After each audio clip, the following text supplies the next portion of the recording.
হাঁড়িতে তেল দিয়ে 3টে তেজপাতা দিতে হবে, পেঁয়াজ কুচি দিতে হবে, দিয়ে ভালো করে নেড়ে হালকা সোনালি ভেজে নিতে হবে। তারপর জল ঢেলে দিতে হবে, দিয়ে খুন্তি দিয়ে ভালো করে নেড়ে নিতে হবে।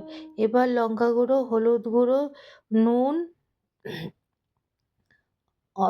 লঙ্কা গুঁড়ো, হলুদ গুঁড়ো, আলুগুলো দিয়ে অল্প নুন দিয়ে দিতে হবে, দিয়ে ভালো করে সিদ্ধ করে নিতে হবে। একটু 80% সিদ্ধ করে নিতে হবে ঢাকনা দিয়ে। তারপর আলুগুলো তুলে নিতে হবে। আলুগুলো ভালো করে তুলে নিয়ে তাতে আবার মাংসগুলো দিয়ে দিতে হবে।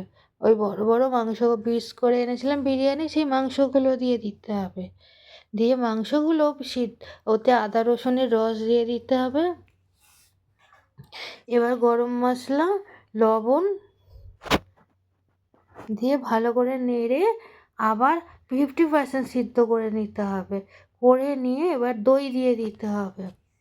এবার কাঁচা লঙ্কা বাটা দিয়ে ভালো করে দিয়ে আবার নেড়ে টেড়ে আবার ঢাকনা দিয়ে দিতে হবে 80% সিদ্ধ করার জন্য। এবার দুধ আর খোয়া ক্ষীর ভালো করে মিশিয়ে নিয়ে একটু এলাচ গুঁড়ো নিয়ে ভালো করে মিশিয়ে আবার ওই হাঁড়িতে ঢাকনাটা খুলে নিয়ে দিয়ে দিতে হবে। দিয়ে ভালো করে নেড়ে নিয়ে আবার ঢাকনা দিয়ে দিতে হবে, না ঢাকনা দিয়ে আবার মাংসগুলো তুলে নিতে হবে। এবার একটা বাটিতে গরম জল করে তাতে দারচিনি, এলাচ, লবঙ্গ, গোলমরিচ দিয়ে জলটা ফুটিয়ে নুন দিয়ে ফুটিয়ে তাতে চাল দিয়ে দিতে হবে। চাল দিয়ে হাফ সিদ্ধ হয়ে গেলে 70% রান্না করে নিয়ে ভাতটা তুলে নিতে হবে। এদিকে হাঁড়িতে মাংস, আলু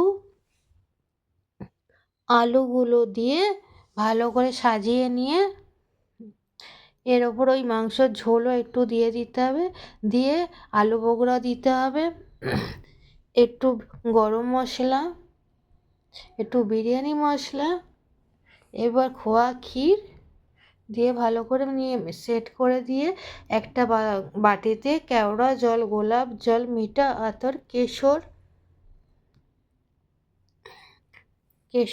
আর একটুখানি ফুড কালার দিয়ে মিশিয়ে নিতে হবে। নিয়ে এখানে 2 চামচ দিয়ে দিতে হবে